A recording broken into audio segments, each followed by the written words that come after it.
The crystal chandelier sparkled overhead as I adjusted my simple black dress, a deliberate choice for my father's lavish 60th birthday celebration. Around me, the elite of the business world mingled in designer suits and couture gowns, all gathered in my parents' mansion to celebrate the great Michael Anderson, CEO of Swan Industries. "Emily, darling." My mother's voice carried across the room. "Come meet the Hendersons. They're dying to hear about what do you call it? Your small business." I suppressed a smile, thinking of the stack of contracts waiting to be executed on Monday. My small business, Swan Enterprises, had spent the past 5 years quietly acquiring controlling interests in key supply chain companies. Companies that Swan Industries and their partners depended on, though they didn't know it yet. "Just a modest consulting firm," I replied, shaking hands with the Hendersons. "Nothing like your shipping empire." Robert Henderson smiled condescendingly. "Consulting? How quaint. Though I suppose someone has to handle the small accounts." If only he knew that his company's recent mysterious loss of major contracts was my doing. By Monday, Henderson Shipping would be begging for the small accounts they'd dismissed. "Emily's always been independent," my mother explained apologetically, "though we hoped she'd join Swan Industries after her MBA. I remembered that conversation 5 years ago. Dad had offered me an executive position expecting gratitude. Instead, I'd declined, choosing to start my own company. "You'll never succeed alone," he declared. "Business is about connections, about legacy." He was right about connections, just not the ones he meant. "Still running that little office downtown?" My brother James appeared, champagne in hand. As Dad's heir apparent, he never missed a chance to remind me of my place in the family hierarchy. "The same one," I confirmed, thinking of my real headquarters, 40 stories of prime real estate in the business district, operating under a different name. The party continued, a parade of subtle jabs and patronizing comments about my cute little business venture. I played my part, smiling modestly, letting them believe what they wanted. Until my phone buzzed. "Ms. Blake," my assistant's message read, "all acquisitions are complete. Should we proceed with Monday's announcements?" I looked around the room at the gathered business elite, my father's peers, all of whom had dismissed me as nothing more than a small-time consultant. None of them knew that their companies now essentially worked for me. "Emily," Dad called out. "Come here, princess. Tell everyone about your consulting work." I walked over, laptop in hand, thinking how different Monday's headlines would be. Swan Enterprises reveals industry-wide acquisition strategy. But for now, I'd play along with their assumptions. After all, the best revenge is served at exactly the right moment. "You know, Emily," my father's voice boomed across the gathering crowd, champagne glass raised, "I always tell people my daughter chose the simpler path." Laughter rippled through the group of executives. "But we support her little dreams, don't we?" I opened my laptop discreetly, typing a quick message to my team. "Initiate Protocol Omega. Release the press statements at exactly 9 p.m. It was 8:57. The party had reached that point where the alcohol had loosened tongues and inhibitions. Around me, titans of industry bragged about their latest acquisitions and mergers, each story more grandiose than the last. "Just closed a deal with Asian markets," Robert Henderson announced proudly. "Expanding our shipping routes through Singapore."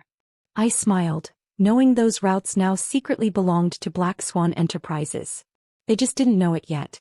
"What about you, Emily?" James smirked, swirling his bourbon. "Any exciting consultations lately? Help any small businesses with their tax returns." Before I could answer, Thomas Chin, CEO of Global Tech Solutions, joined our circle. "Anderson, your daughter's firm actually did some work for one of our subsidiaries last year. Very thorough." He smiled patronizingly. "We always try to support up-and-coming businesses." What Chin didn't know was that his subsidiary had been my entry point into his company. Through a complex web of shell corporations and silent acquisitions, Swan now controlled 51% of global tech supply chain. "Actually," I said, checking my watch, 8:59 p.m., "I have been working on something rather interesting." "Oh." My father raised an eyebrow. "Do tell us about your latest small business success." The room's attention turned to me, their expressions a mixture of condescension and polite interest. My phone buzzed silently. Everything was in place. "Well," I began, opening my laptop, It's quite a comprehensive project. Would you mind if I showed you all a brief presentation?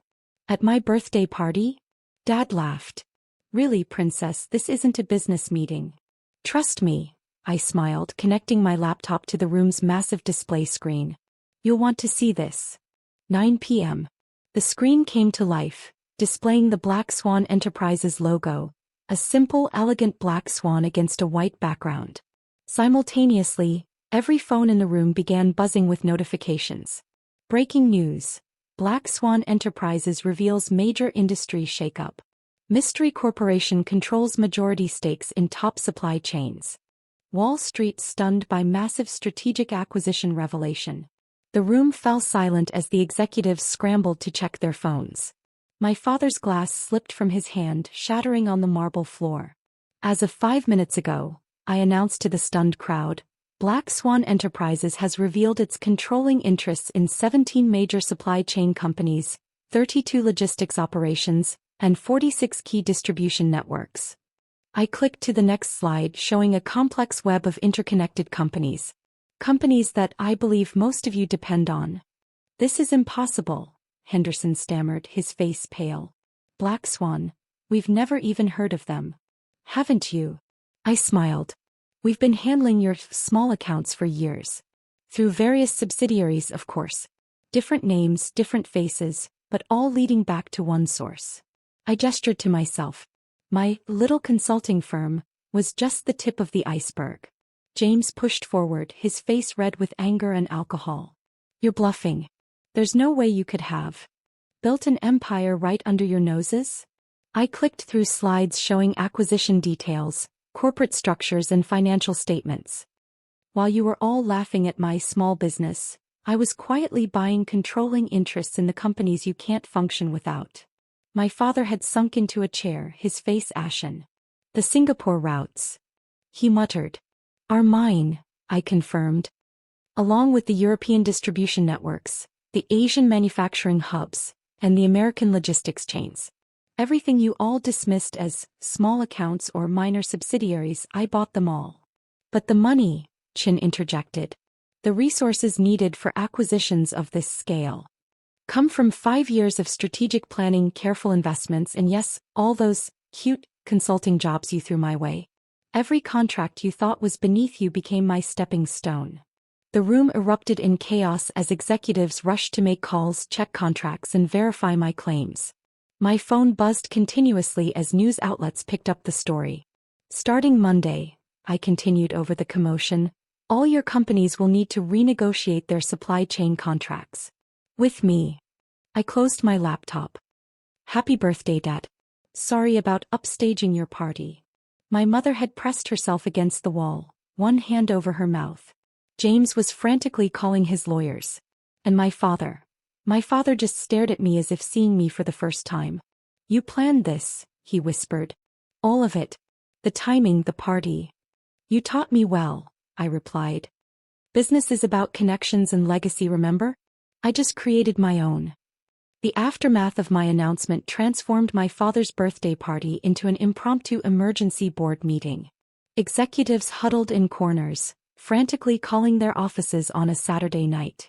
The celebration's festive atmosphere had evaporated, replaced by the sharp tension of realized vulnerability. This is corporate terrorism, Henderson shouted, his face purple with rage. You can't just come in and... Actually, I can, I interrupted, pulling up another slide. Everything was done legally through public markets and willing sellers. Your own boards approved these sales, gentlemen. You just never bothered to look past the shell companies to see who was really buying. My phone rang. It was Marcus Zhang, my chief operating officer. Emily, CNBC wants an exclusive. Bloomberg too. The Wall Street Journal is running a front-page story for Monday's edition with the headline, The Black Swan Event That Transformed Global Industry. Hold all interviews until Monday, I instructed. For now, just release the prepared statements. James stormed over, waving his phone. Our lawyers will fight this. You can't possibly think you'll get away with. With what exactly? I asked, pulling up his company's acquisition documents. With legally purchasing shares? With investing in undervalued assets? with building a business empire while you were all too busy mocking my small business to notice. The screen showed a complex web of transactions, each meticulously documented and completely legal. 5 years of careful planning executed flawlessly. Mr. Anderson, my assistant's voice came through the speaker system. The Asian markets are opening. They're requesting an immediate statement regarding the Black Swan announcements. My father, still sitting shell-shocked in his chair, finally spoke. How much do you control? I clicked through to the financial summary. Black Swan Enterprises now holds controlling interests in companies worth a combined market cap of $147 billion. But more importantly, we control the supply chains that your companies depend on. The room fell silent as the number displayed on screen. By Monday morning, I continued, your stock prices will reflect this new reality. Your shareholders will demand explanations. And your boards will want to know how you missed this massive strategic reorganization happening right under your noses. What do you want? Chin asked quietly. Money? Board seats? I laughed. I already have both. What I want is recognition. Respect. For all of you to acknowledge that while you were laughing at my little consulting firm, I was building something bigger than any of your individual companies. My mother approached cautiously. Emily, honey, surely we can work something out. Family. I interrupted. Was it family when you apologized to everyone for my modest career choices? When Dad here insisted I'd never succeed without his help? When James made sure everyone knew I was just playing at business? I clicked to the next slide, showing Black Swan's organizational structure. This is my family now. A global network of companies, executives, and innovations that I built. Without your names, your connections, or your approval. The room's attention was drawn to breaking news alerts on the giant screen. Black Swan Enterprises reveals global supply chain dominance. Mystery CEO Alexandra Emily Anderson controls industry's hidden infrastructure. Wall Street braces for Monday as Black Swan event reshapes corporate landscape. Starting Monday, I announced to the stunned room, every company represented here will need to renegotiate their supply chain contracts. Your costs will increase. Your terms will change. And you'll all do business my way, efficiently, innovatively, and without the old boys club mentality that's held this industry back. My father stood slowly, his birthday celebration forgotten. You could destroy us. I could, I agreed. But unlike you, Dad, I believe in building things up, not tearing them down. Black Swan isn't about destruction, it's about transformation. Your companies will adapt, evolve, or yes, possibly fail. But that's business, isn't it? Just then the doors opened and a team of Black Swan executives entered, led by Marcus Zhang. Ms. Anderson, the preliminary market reactions are coming in from Asia. They're calling it the most brilliant strategic acquisition plan in modern business history. The room watched as my real team, diverse, young, innovative, took their places around me. No old boys club, no legacy hires, just pure talent and determination. Ladies and gentlemen, I addressed the shell-shocked party guests. I suggest you all head back to your offices. You have a lot of work to do before markets open on Monday. I turned to my father. Happy birthday, Dad. Sorry about the party, but I thought it was time for your gift, a lesson in modern business. As the executives rushed out, already barking orders into their phones, my mother caught my arm. Emily, what happens now? I looked around the emptying room at the abandoned champagne glasses and scattered business cards. Now we build something better. Something bigger than family names and old connections. Something that might actually change the world. My phone buzzed with another message. The Asian markets had started responding to the news. Black Swan's revealed holdings were already affecting global stock futures. Ms. Anderson, Marcus called, the contracts are ready for Monday. I nodded, then turned back to my parents and James. I'll see you all in the boardroom on Monday. 9 a.m. sharp. Don't be late, I run my meetings on time.